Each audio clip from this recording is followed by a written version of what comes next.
like all skin types, and I'm like, that's just not the case. And from what I'm seeing about this is a very, very hydrating foundation. So just letting y'all know right off the bat, if you guys are oily, I don't think you're gonna like this, but obviously I'll do a test and then I'll let you know for sure my final answer at the end of this video.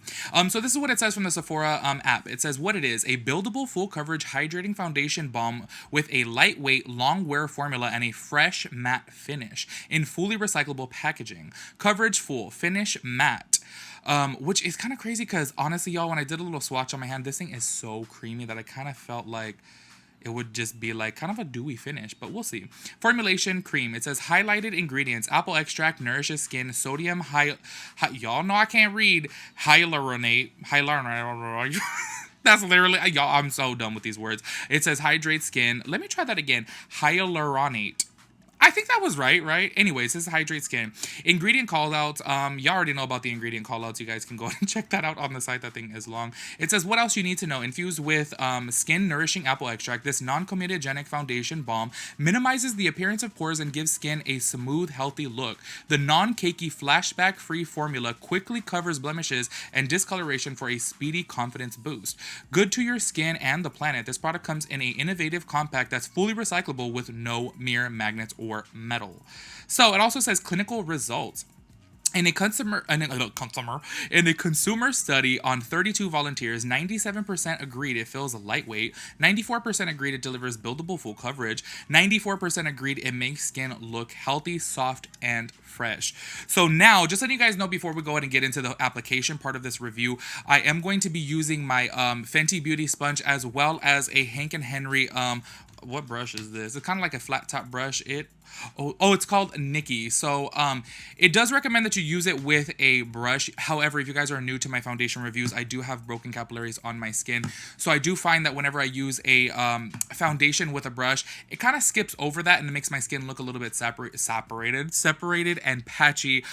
So I am going to try one side with the brush, one side with the sponge. However, I do want to say though, this sponge is so bomb. I actually use it almost every day for my powder, for my foundation, because like on an everyday basis, I'll wear the Makeup Forever Matte Velvet Skin and I'll put it on with this, and it does an amazing job at not like separating the foundation from my broken capillaries. So if you guys know what that is, it just kind of like bumps over it, you know, depending upon the foundation. But so far, this has been my favorite brush for stuff like that. So I am going to try it today with the Good Apple foundation. So let me just go ahead and zoom you guys in a little bit so that way you guys can see up close. And before we get into the application, just want to let you guys know I did put on some of the Major Hangover Too Faced primer.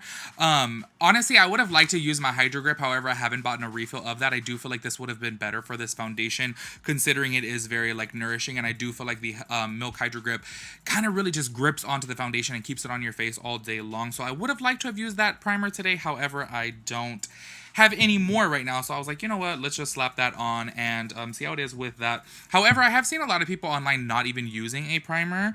So what I'm gonna go ahead and do is I just dipped it in the container just one time, and that already covered the whole brush. So I'm curious to see, and especially with my stubble, I probably should have shaved before this, but let's go ahead and see how it is with this. Like I said, this is going to be way too light for me. Do not worry though, I'll make it work. Yeah, that definitely has a lot of coverage. Oh, I do wish that it was fully in my shade. This is like the palest that I could possibly get. And y'all, this was like the closest one that they had in stock. So let's go ahead and see how it builds up. I'm going to go ahead and dunk it in one more time. Y'all, one little dunk of this and it just fully covers the brush. It's weird. The formula on this, it's like, it almost feels as if it's like a liquid into a compact, if that makes any type of sense. It definitely does not feel like the Makeup Forever full coverage one. This one feels thick and very, very creamy. This one feels like, oh, liquid. I don't know. The texture is definitely something different. Oh my gosh. Y'all can see right there. Look at that. That is a whole... Okay, I feel like that is way too much. And I just did the same little dip up in there. Okay, I'm going to look like Uncle Fester by the end of this. But like I said, just don't worry. Don't worry. I will definitely make it work. And I will put on some bronzer and stuff. I'm gonna go ahead and take this underneath my eye because I definitely don't think I would need. Y'all, this coverage is insane. But honestly, looking at it up close, it really doesn't look like cakey at all. So when it says not cakey, I definitely do agree with that. I really wanted to try out this foundation too because I had mentioned in a previous video after Manny MUA did a review of it and it was sponsored. I was kind of like, do I really trust a sponsored review? So I want to try it out for myself. Y'all, this is so light for me. You guys can see from right there. Oh, I really wish it was in my color though, because honestly, as of right now, this finish is looking really, really good. It gives a full coverage without the appearance of like being cakey, which is a trip. Because y'all know, like even with the Huda Beauty foundation, I feel like that is extremely full coverage. However, it's gonna look like there's foundation on the skin, you know what I'm saying? And up close, this looks absolutely amazing, like absolutely amazing. It does not look cakey whatsoever. It fully covers everything. I know I look really dumb right now, like I look like Uncle Fester because this is just so light for me. By the way, this is the shade medium 27, and I want to point this out. I'll go ahead and put a picture right here. If you guys actually look at the swatch online, like, y'all, I consider myself to be kind of light medium, and if this is in the medium category and this is extremely light, like, it's tripping me out how light it is. Just wanted to point that out just in case, you know, as soon as they come back with it in stock and you guys are trying to find your color online, be careful, because I would not consider this medium in the slightest bit. And I do want to point out, you guys know that I always complain about my broken capillaries. With the brush, it's looking really, really good. And just because I want to see how it looks, I'm going to go ahead and set this side already with the Charlotte Tilbury. This is the shade 2 medium.